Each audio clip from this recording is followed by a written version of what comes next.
व्यक्ति का जीवन बहुत थोड़ा होता है और उसके स्वप्न, उसके उद्देश्य और लक्ष्य अनंत होते हैं। जीवन के रूप में व्यक्ति को अपने कार्यों को पूर्ण करने के लिए जो एक निश्चित समय मिला है, वह पल प्रतिपल बीतता जा रहा है। जिस गति से समय बीत रहा है, जीवन एक एक दिन करके घटता जा रहा है।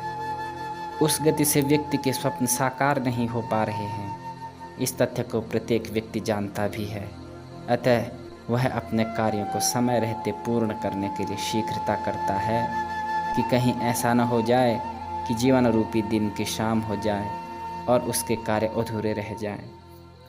सूर्य रूपी राही यही सोचकर शीघ्रता से अपने लक्ष्य क्षितिज की ओर दौड़ता जाता है कि कहीं क्षितिज तक पहुंचने से पहले ही रात न हो जाए। यद्यपि सारा दिन चलते चलते वह थक जाता है, किंतु अपने लक्ष्य को सामने देखकर वह समयाभाव के कारण विश्राम भी नहीं करता, बल्कि और तेजी से लक्ष्य की ओर दौड़ने लगता है कि अब लक्ष्य अधिक दूर नहीं है। यदि समयाभाव के कारण हाथ में आया यह लक्ष्य प्राप्त नहीं हो पाया, तो मन में यह पछतावा रहेगा कि काश मैं थोड़ा और तेज दौड़ा होता। प्रातः होते ही पक्षी अपने भोजन की तलाश में अपने घोंसलों से सुदूर क्षेत्रों की ओर निकल पड़ते हैं। उनके जो बच्चे उड़ नहीं पाते, वे घोंसलों में ही रह जाते हैं। उनके लिए उनके माता पिता संध्या समय दाना लेकर लौटते हैं। वे बच्चे सारा दिन अपने माता पिता के लौटने की प्रतीक्षा करते हैं। संध्या समय माता पिता की प्रतीक्षा की उनकी उत्कंठा अपने चरम पर पहुंच जाती है। अतः वे बार बार घोंसलों से अपना सिर बाहर निकाल कर झांकते हैं कि उनके माता पिता दाना लेकर वापस आ रहे हैं अथवा नहीं। तो जीवन में समय का यह अभाव न केवल मनुष्यों बल्कि पशु पक्षियों के जीवन को भी गति प्रदान करता है। इसी को चिड़ियों के उदाहरण द्वारा स्पष्ट करते हुए कवि बच्चन जी कहते हैं कि मेरे छोटे छोटे बच्चे दाना पाने की आशा में मेरी प्रतीक्षा करते हुए घोंसले से बाहर झांक रहे होंगे।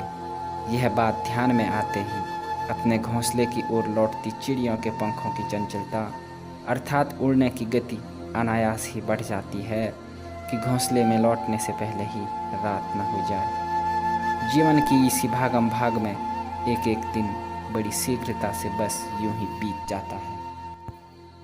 उत्तरदायित्वों की अधिकता और समय अभाव जहाँ जीवन की गति को तीव्र बनाता है, वहीं दुख और पीड़ा से संतप्त एकाकी अथवा विरह व्याकुल प्राणियों के जीवन की गति को यह समय तीव्र करने के स्थान पर मंद कर देता है। इस तथ्य को एक एकाकी व्यक्ति के माध्यम से स्पष्ट करते हुए कवि बच्चन कहते हैं कि मैं संसार में नितांत एकाकी हूँ। अतः कहीं भी कोई व्यक्ति अथवा प्राणी मेरी प्रतीक्षा में व्याकुल नहीं है। फिर मैं किसके लिए घर पहुँचने की शीघ्रता करूँ? घर पहुँचने पर तो मेरा एकाकीपन और सूना घर मुझे काट खाने को दौड़ते हैं। समय काटे नहीं कटता। यह प्रश्न मस्तिष्क में आते ही घर लौटते एकाकी व्यक्ति के कदमों की गति स्वयं ही धीमी हो जाती है और ज्यों-ज्यों समय बीतने के साथ उसका घर निकट आता है, उसके हृदय की व्याकुलता और भावुकता बढ़ने लगती है। इसी व्याकुलता और भावुकता में दुखी, विरही और एकाकी व्यक्ति के जीवन का एक एक दिन यूं ही शीघ्रता के साथ कम होता जाता है। इस कविता के माध्यम से कवि यह संदेश देना चाहता है कि समय किसी की प्रतीक्षा किए बिना निरंतर अपनी गति से आगे बढ़ता रहता है। हमें उसका सम्मान करते हुए अपने कार्य समय से पूर्ण करने चाहिए, अन्यथा समय बीत जाता है और जीवन रूपी दिन की संध्या आ जाने पर हमें पछताना पड़ता है कि काश हमने और थोड़ी शीघ्रता की होती तो यह कार्य पूर्ण हो गया होता। वास्तव में हम देखें तो समय की यही अबाध गति जीवन को भी गतिमान बनाए रखती है। सूरज जैसी जड़ वस्तु से लेकर पशु पक्षी, मनुष्य आदि सभी इस समय की गति से घबराकर शीघ्रातिशीघ्र अपनी मंजिल पर पहुंचना चाहते हैं, क्योंकि सबके मन में यह शंका बनी रहती है कि कहीं मंजिल पर पहुंचने से पहले रात न हो जाए।